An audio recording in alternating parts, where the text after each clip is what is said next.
damages occurred in Odessa of just regular buildings, trade centers, stores. Regrettably, people were hit, and practically each day in Ukraine is accompanied by such Russian attacks, and therefore it is very important to further support Ukraine, our people, our air defense, our warriors, our resilience. Of course, we support the necessity of strong diplomacy, and we want to end the war as soon as possible. But we always remember that only that diplomacy can be called strong that helps to put pressure on the reason for the war, on the aggressor.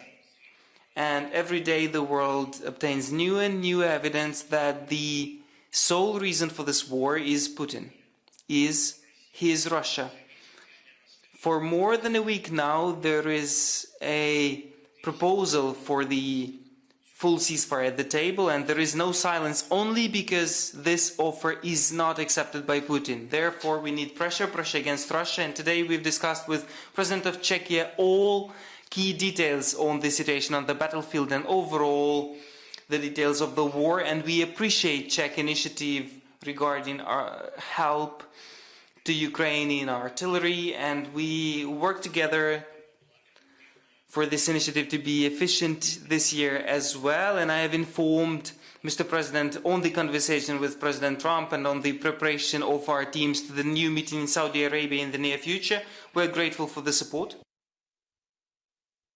We've also discussed a common European work for the security guarantees for Ukraine, and we hope that Czechia will be a strong participant of the new system of security guarantees for Ukraine and in the perspective for whole of Europe. We've discussed also certain issues on the defense production. Our teams, Ukraine and Czech teams, have concrete projects, and each right idea for the development of our defensive capabilities must be implemented, and today some agreements will be implemented right away. Ukraine is grateful to Czechia for the support to our state in the relationships on the level of EU. Now, regrettably, certain negotiations slowed regarding our accession to the EU, and all because of the obstruction from the representatives of our one country, obstruction of the work of Ukraine and all other EU member states. We believe that EU needs more unity, more speed, and more opportunities to do what has been promised. Ukraine fulfills its obligations on the membership requirements, and the negotiation process must correspond with that. Also, Czechia supports joint European decisions regarding support to Ukraine, in particular defensive and financial support, and that works truly for the common security. And one more thing, Czechia now during this war received hundreds of thousands of our people, Ukrainians, received them with respect and sincere desire to help, and I'd like to express my gratitude for this respect to Ukraine, for this respect and such warm attitude, humane attitude to Ukrainians. And we have an agreement on the opening in Prague of the Center of Unity for Ukrainians. You know, within this state program, this would be a special hub where all the aid to our people will be concentrated. We already have the premises, we have the financing for that. Also, all economic and humanitarian work of Czechia and Ukraine is important, and that in particular touches the reconstruction. There was a decision of Czechia's patronage over our Dnipro region, especially in the issues of development. I'd like to thank you. And there was also a decision on the reconstruction and the equipment of 6 hospitals. Thank you so much, Petr, for that. The hospitals in 6 cities of Ukraine: Dnipro, Kryvyi Rih, Lutsk, Lviv, Rivne, Kyiv. We must join other countries to such projects, because there are many destroyed hospitals by Russia, regrettably. Thank you so much for this visit. I'd like to express my gratitude for the cooperation. Today we've made decisions, and there is a common statement on the strategic partners between our states, and I am sure that all together, all our partners, we can make Russia respect us, respect our Europe, respect our people. Glory to Ukraine. Заява президента. Statement by the President of Czech Republic. Dear President Zelensky, dear Volodymyr, thank you for inviting your country. This is my second visit since the beginning of full-scale Russian aggression against your country, and I have to say that I am really proud that I stand here as a friend and partner to Ukraine. Yesterday, as mentioned, I visited Odessa region and I met with the governors of the three regions, Odessa, Mykolaiv and Kherson. I also had a chance to talk to a representative of Ukrainian Navy, and I was very grateful to receive very open and detailed information on situation on the ground, and also about our assistance that Czech Republic provided to the region.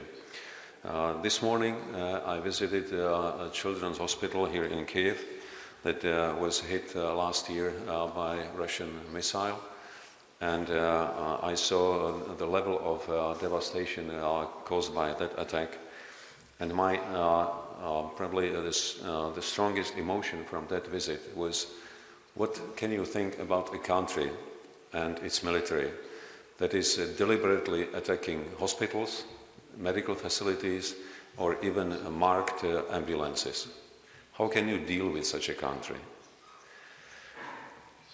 As President Zelensky mentioned, we have attended also a ceremony at Moshchun to pay tribute to all the heroes who helped to save Kyiv and, in fact, the whole Ukraine. I believe that these heroes, like other heroes elsewhere in Ukraine, have been keeping your country strong and standing tall. After 3 years of Russian unprovoked aggression, we are now witnessing a turbulent development.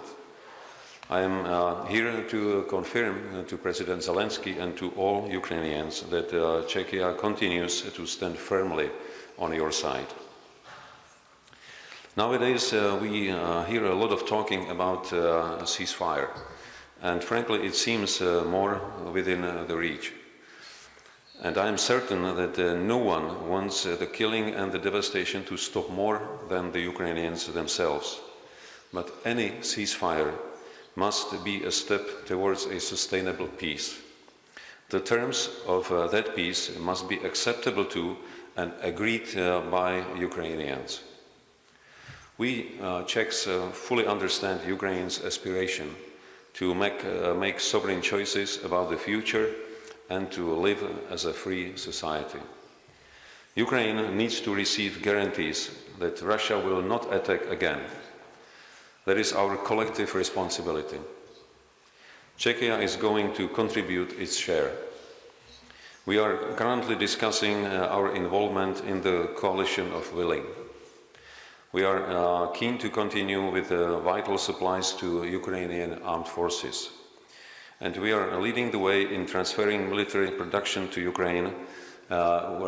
Three projects that I have announced during my last visit here in 2023 have already been put in practice. I also wish to highlight Czech humanitarian and reconstruction efforts, focusing on frontline areas and the Dnipropetrovsk region. We focus on energy, water treatment and healthcare. What I would like to stress with regard to the European Union, we clearly see Ukraine as a part of a European family. And I am here to support you on your part to the EU, both bilaterally and in Brussels.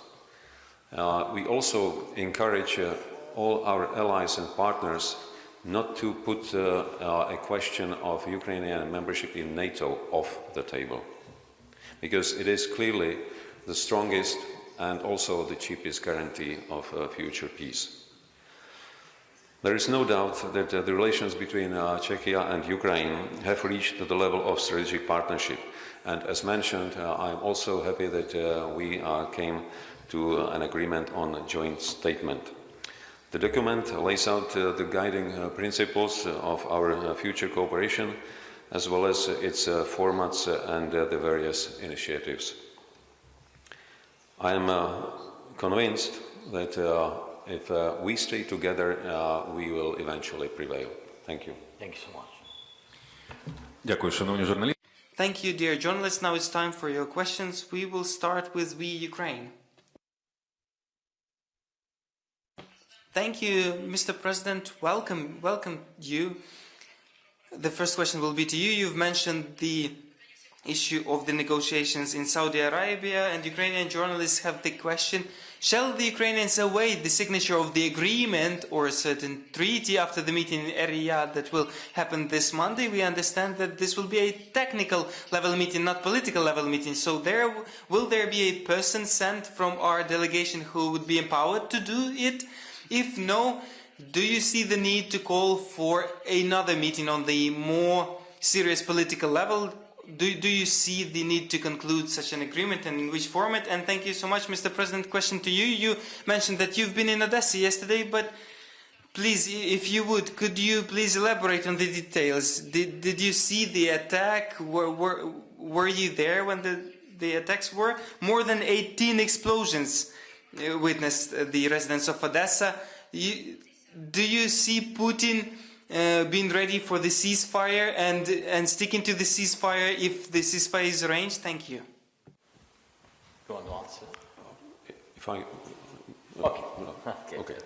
Thank you so much. Ukraine, since the very beginning, supported the position of the United States of America on unconditional silence, unconditional ceasefire. Why? Because then you don't need to have 10, 20 meetings on the technical level to discuss the conditions. There are unconditional things, and I believe that that will be a faster option, but we will not be against any format, any steps towards the unconditional ceasefire. The first step can be,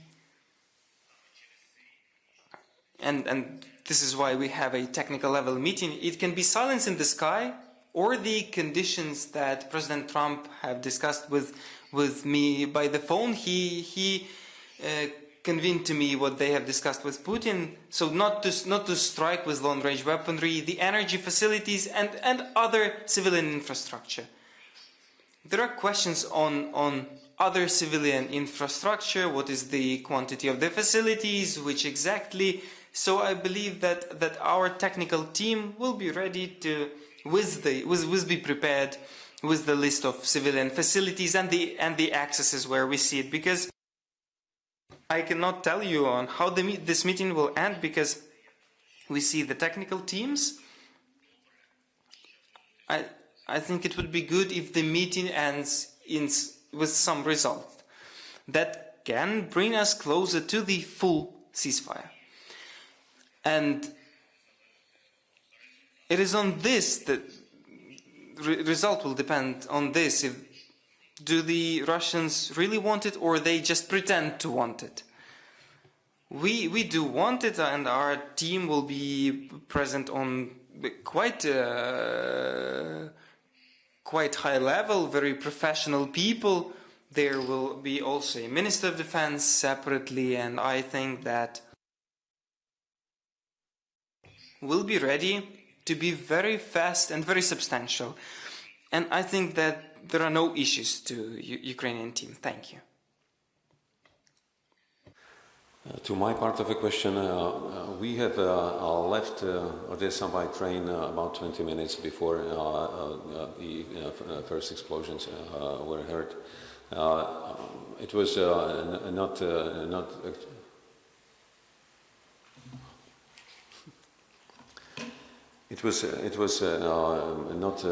pushed by this incident. We were there in a planned time frame, so it was just a coincidence. But what I take out of it is that one has to be truly cynical when declaring the will to have a peace negotiation or negotiations on ceasefire, and at the same time to launch a massive attack on civilian infrastructure. It's extremely difficult to deal with such a party, and that's why I believe that we have to clearly point to these events to demonstrate how Russia approaches these talks with what kind of responsibility, and we have to be very cautious about any potential agreement. Наступне запитання.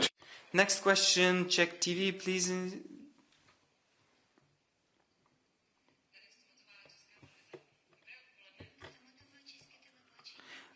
Czech television.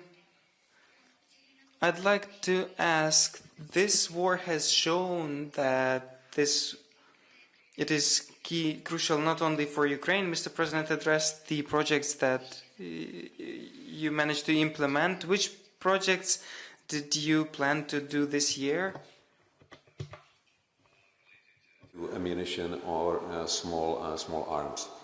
But when we look at the level of expertise that Ukrainian armed forces are achieving within this conflict, it is very obvious that Ukrainian military will be the most experienced in Europe, beyond Russian military, obviously. But for us, what it means is that if we talk about joint ventures, it will always be a mutually beneficial endeavor. On one hand, we can assist Ukraine to produce sufficient volumes, but Ukraine can provide us with real battle experience, with the experience of tactics that proved to be very efficient in current combat, but also in the area of technologies that Ukrainian experts developed over this very short period of time that are very efficient and cheap and easy to produce, or easier than highly sophisticated Western equipment. So in that sense, we can really learn from each other and gain from cooperation on both sides.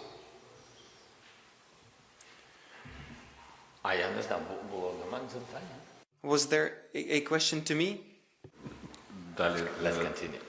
Наступне запитання. The next question, News Live, please. Greetings, Mr. President. Elena Halik, News Live.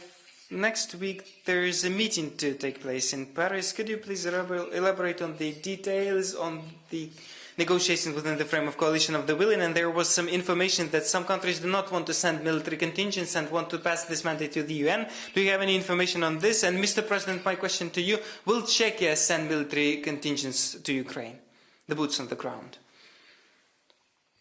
Thank you. The next week we have a bilateral meeting with Mr. President Emmanuel Macron. There are many things to discuss. I hope that we'll have a positive result of this meeting. Apart from that, there will be an important summit, we can call it like that, of the Coalition of the Willing. Indeed, we will be discussing the security guarantee strategy for Ukraine after the end of the war and the prevention of the second wave, or one could say third wave of the occupation from Russian Federation and their aggressive actions. We're speaking about the military contingents. We will be also discussing how to support Ukrainian army and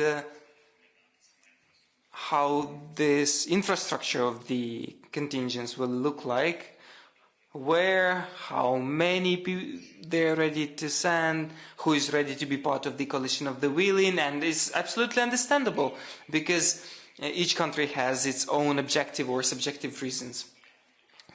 I would also want that after a meeting among the countries who are ready or not sure, there will definitely be serious representative level of representation among those countries. I would like to come out of there with some precise things. We've spoken with Emmanuel about the agenda of our meeting as regards the United Nations. With all the respect, United Nations will not defend us against the occupation or Putin's desire to come again. We do not see UN as an alternative to the contingent or security guarantees. We support the reasonable, logical relationship with the United Nations, and I mean with the representatives, with the Secretary General, etc. But United Nations cannot be an alternative to the security guarantees. Because UN will not have any mandate to defend Ukraine, shall Putin come again with war? So there is the question whether the contingents will have such mandate. Still, there is no answer to that, but undoubtedly when there are understandable forces, the air defense, the vessels, the aircraft, and serious army, and real intelligence and reconnaissance of our partners here in Ukraine, undoubtedly to go against such infrastructure, it is very dangerous for the Ruskies. Will Russians be afraid of the United Nations? With this war, they breached everything. So I do not think that they will be afraid. Which is why we do not consider the alternative. The help with the coalition of the willing. We are ready to discuss that. I will only add, first, I cannot speculate on expected outcomes of next meeting in Paris. It's still in the process, as you heard. But when it comes to coalition of willing, I personally see it as a group of countries willing to act, not just talk. That's why I expect concrete results.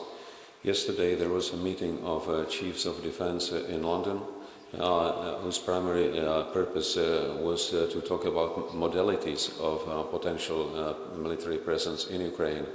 And Czech Republic is ready to be part of that negotiation. And if there is finally a decision to create such a force, I truly believe that Czech Republic would be part of it. Дякую. Будь ласка, останнє. Thank you. Please, last question from Czech Radio. Martin Dorazín, Český rozhlas. Já bych poprosil upřesnit tu odpověď pana prezidenta. I'd like to clarify the question of Mr. President Pavel that he has just provided on the participation of Czechia in the potential mission in Ukraine. How should this look like? And Mr. President Zelensky, I'd like to ask you to answer on the question on what role will be, not only diplomatic and economical, but also military role, and on the monitoring of the ceasefire in Ukraine. It's really difficult to identify military presence and the mandate before the negotiations actually started. So first we must have an agreement about military presence. Then we have to discuss the mandate for the mission and the composition of it. You heard the figure 10,000 recently, we heard 20,000. I think it's really so fresh that it's not possible to identify the sizes of national contingents. Again, based on mandate, we will have serious expert debates how to construct such a contingent and which country can contribute with the best piece to the puzzle so that the contingent is efficient. It is really premature to talk about it right now.